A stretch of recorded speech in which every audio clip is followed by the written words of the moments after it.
vai abrir espaço agora para o sargento da reserva do Exército Israelense, o Fernando Larré. Ele atualmente mora no Brasil, em Belém do Pará, mas morou por 5 anos lá em Israel. Finalizou o serviço no Exército do país em 2019, quando retornou ao Brasil. O Fernando perdeu 3 amigos no festival de música, onde aconteceu aquele massacre no primeiro dia do ataque do Hamas. Ele disse à nossa produção que se colocou à disposição do Exército de Israel e enviou, inclusive, um e-mail para a corporação. Bom dia, Fernando. Seja muito bem-vindo.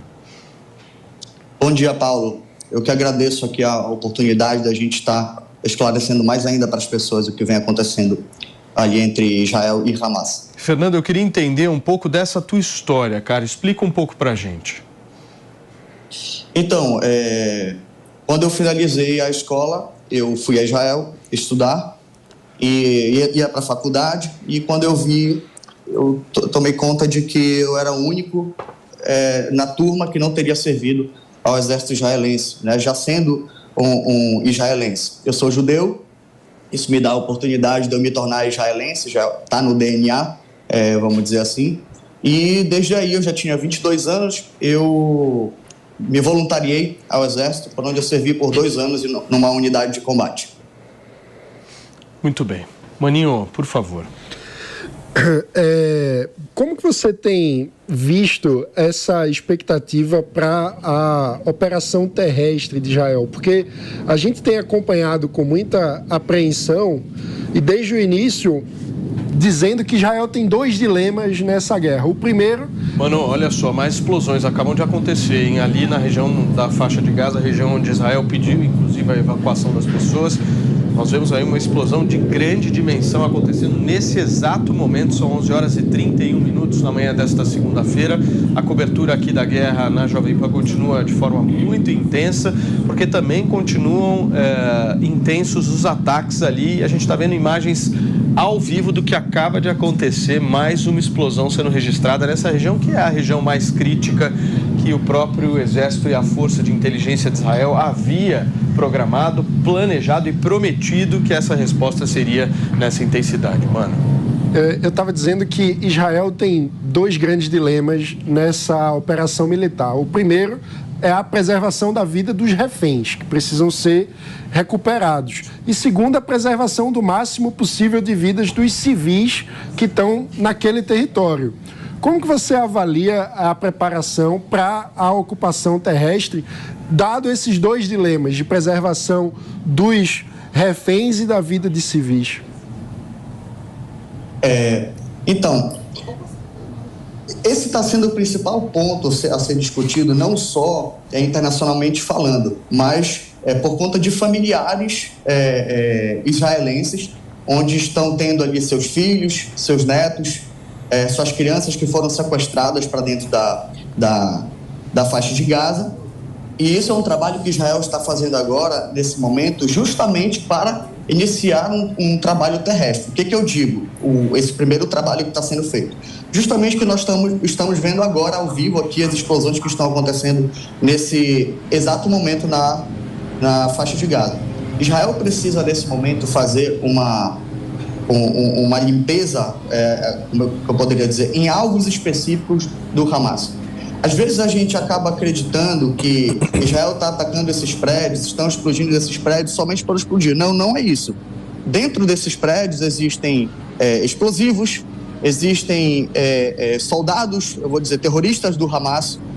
Então a gente precisa fazer uma limpeza inicial para aí sim, no outro momento, a gente fazer um trabalho de pinça, vamos dizer assim. Nelson. Sargento, eu queria que você comentasse algo que a gente tem visto muito aí nos últimos dias, que é um senso de voluntariado do povo de Israel. Não só aqueles que estão se colocando à disposição do exército, como você mesmo, está querendo lutar pelo país, mas mesmo aqueles civis que se mobilizam para ajudar, inclusive, as Forças Armadas com alimentos, com algum tipo de doação, algum tipo de ajuda.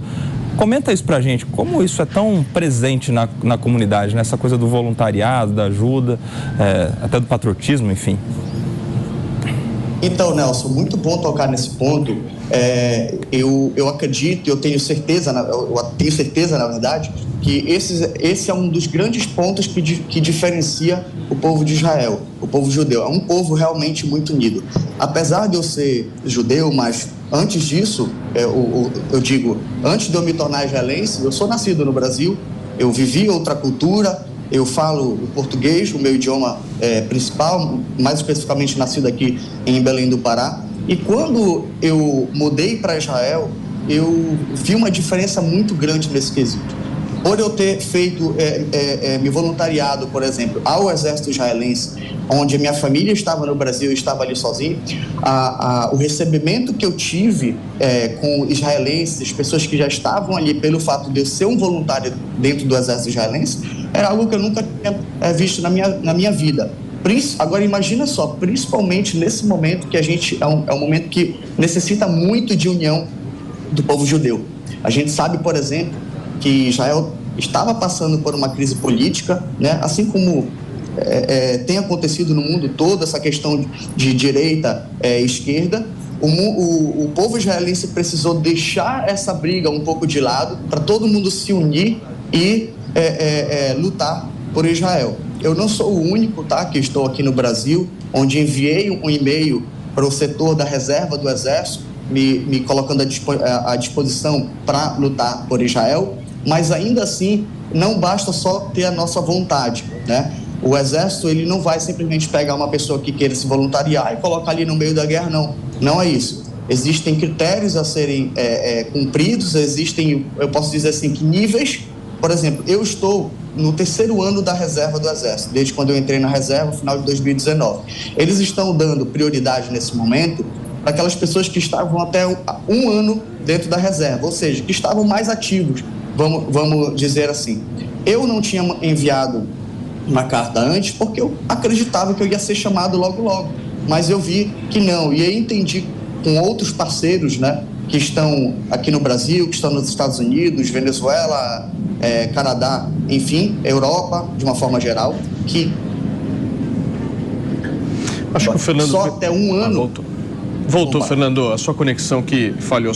Deixa eu só, antes da tua continuação, Fernando, eu preciso fazer um rápido intervalo para você que está no rádio, hein? A gente já volta, são 11 horas e 37 minutos. Pode seguir, Fernando. Então, o que eu digo é que, mesmo tendo essa ideia de se voluntariar, se colocar à disposição para ajudar Israel, o Exército precisa cumprir alguns critérios de que eles tenham certeza que aqueles soldados que estão sendo colocados no front, eles estão adequados, vamos dizer assim, eles estão no nível adequado a entrarem nessa guerra. Mas é algo incrível. O povo de Israel, o povo judeu, é um povo muito unido. E no momento que a gente precisa, todos estão unidos para um ajudar ao próximo. Ô Fernando, e conta um pouquinho pra gente sobre essa sua amizade com as pessoas que estavam ali na festa, a gente queria entender melhor.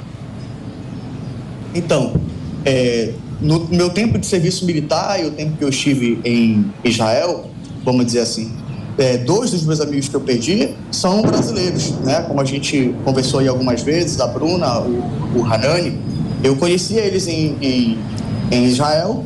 Pelo fato da comunidade brasileira em Israel, acaba que se aproxima muito. Todo mundo meio que se conhece ali, vamos dizer assim. Mas o único que não era o brasileiro que eu perdi foi, infelizmente, o meu comandante, né? Eu convivi ali com ele 2 anos, no tempo que eu estive dentro do Exército.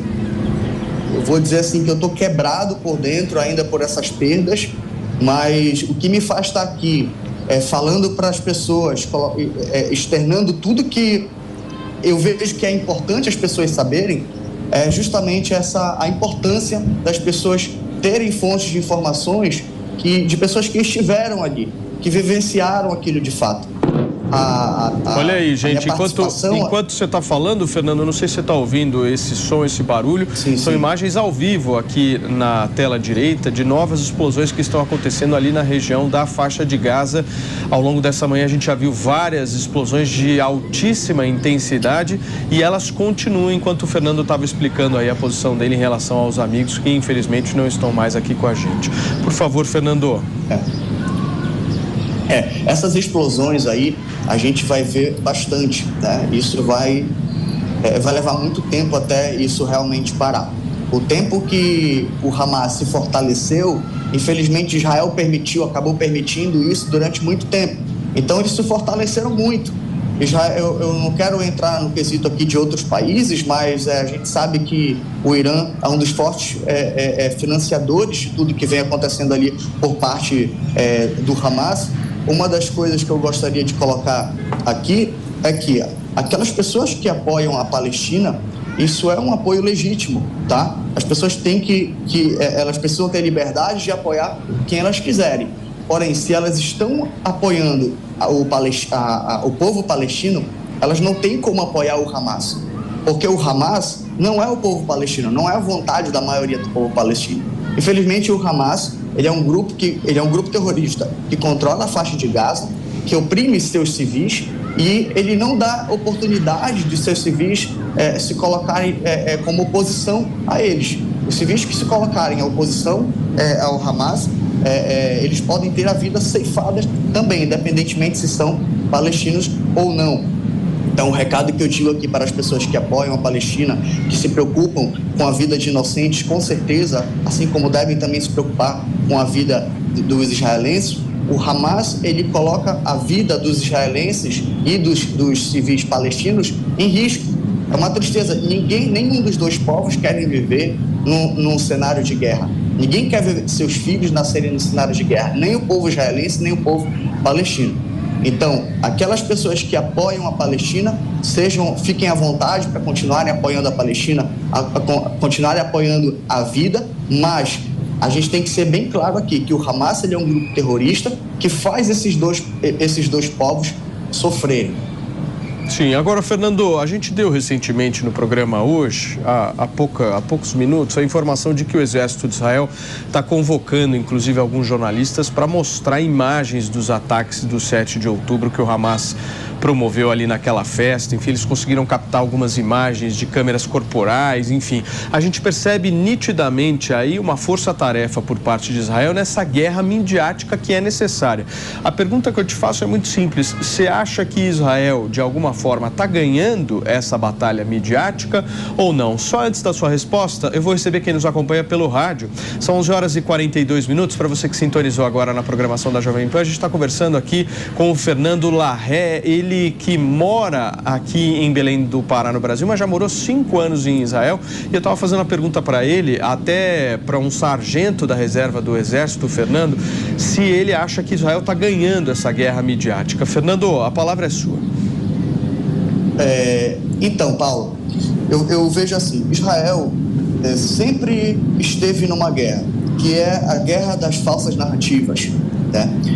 Israel está nesse momento em 2 guerras. A que acontece exatamente nesse momento ali no Oriente Médio, entre Israel e o Hamas, e a guerra das mídias, onde Israel acabou sendo vítima por muitos anos da imprensa de alguma forma, eu digo da imprensa influenciada, tá?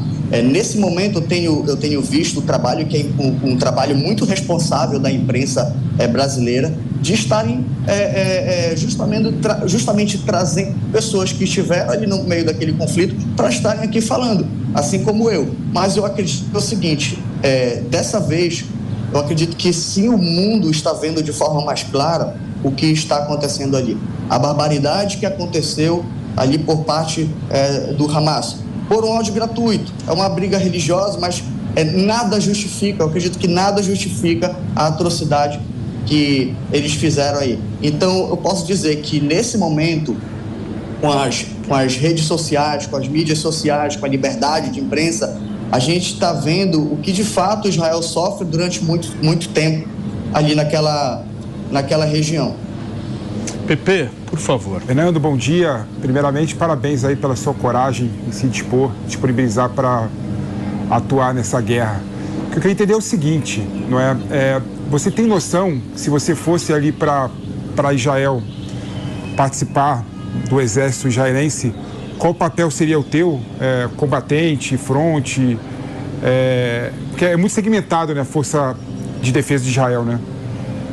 Exatamente. Eu servi numa unidade, a unidade mais nova do exército israelense, unidade especializada em combate urbano. Então eu fui um combatente, né? Eu servi em algumas frentes.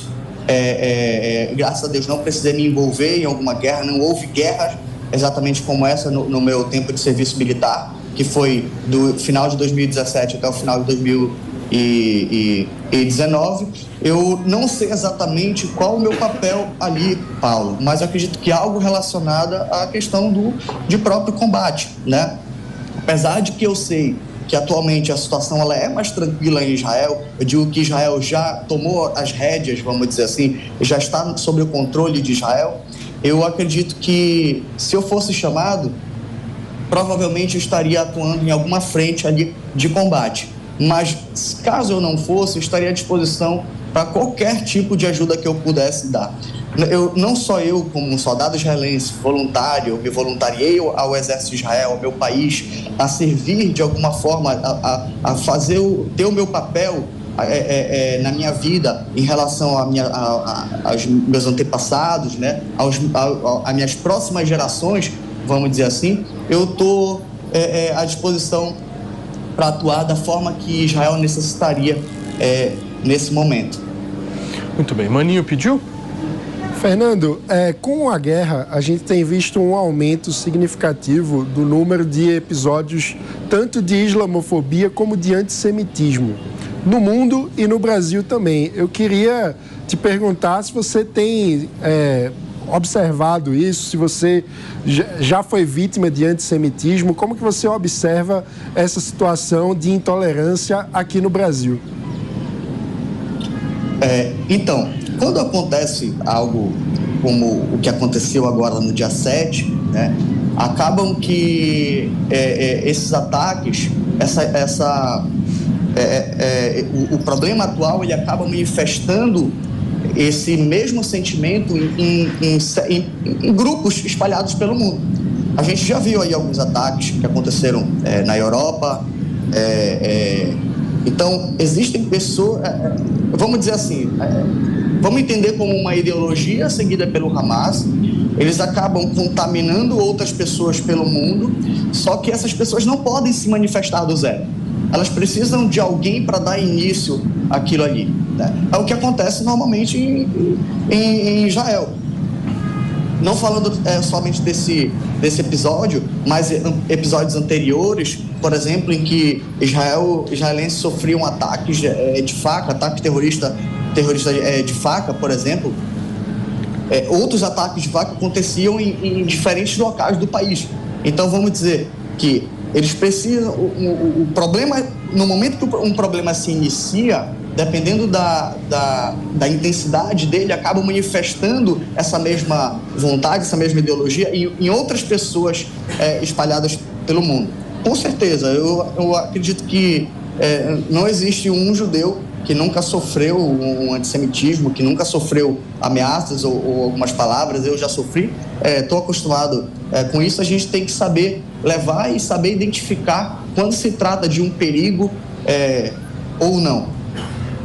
E vice-versa, né? Eu digo também que a islamofobia ela também é muito presente. Então, eu não vou dizer que eu entendo isso como normal, mas é normal que quando acaba um conflito que envolve dois povos, acaba que os dois povos, de pessoas às vezes que não tem nada a ver com aquele conflito ali diretamente, acabam que vão sofrer aí possíveis ameaças ou palavras, xingamentos, enfim. Muito bem. Fernando, muito obrigado, viu, meu amigo, pela sua participação aqui no Morning Show desta segunda-feira. A gente conversou com o sargento reservista lá de Israel, Fernando Larré, ele que atualmente está morando no Brasil, lá em Belém do Pará, mas já morou 5 anos no estado de Israel. Obrigado, Fernandão. Um abração para você e a gente continua acompanhando o que acontece lá. Eu agradeço, Paulo. Será que seria possível fazer uma última palavrinha aqui? Rapidamente, só para a gente finalizar? Por favor, 30 segundos. Só para a gente lembrar aqui as pessoas que querem ver a paz, que apoiam tanto Israel ou o povo palestino, mas principalmente para aquele pessoal que apoia o povo palestino. Gente, apoiar o povo palestino é legítimo, tá? Todos têm liberdade para isso. Mas o que eu digo é o seguinte: nós temos que saber diferenciar o povo palestino do Hamas.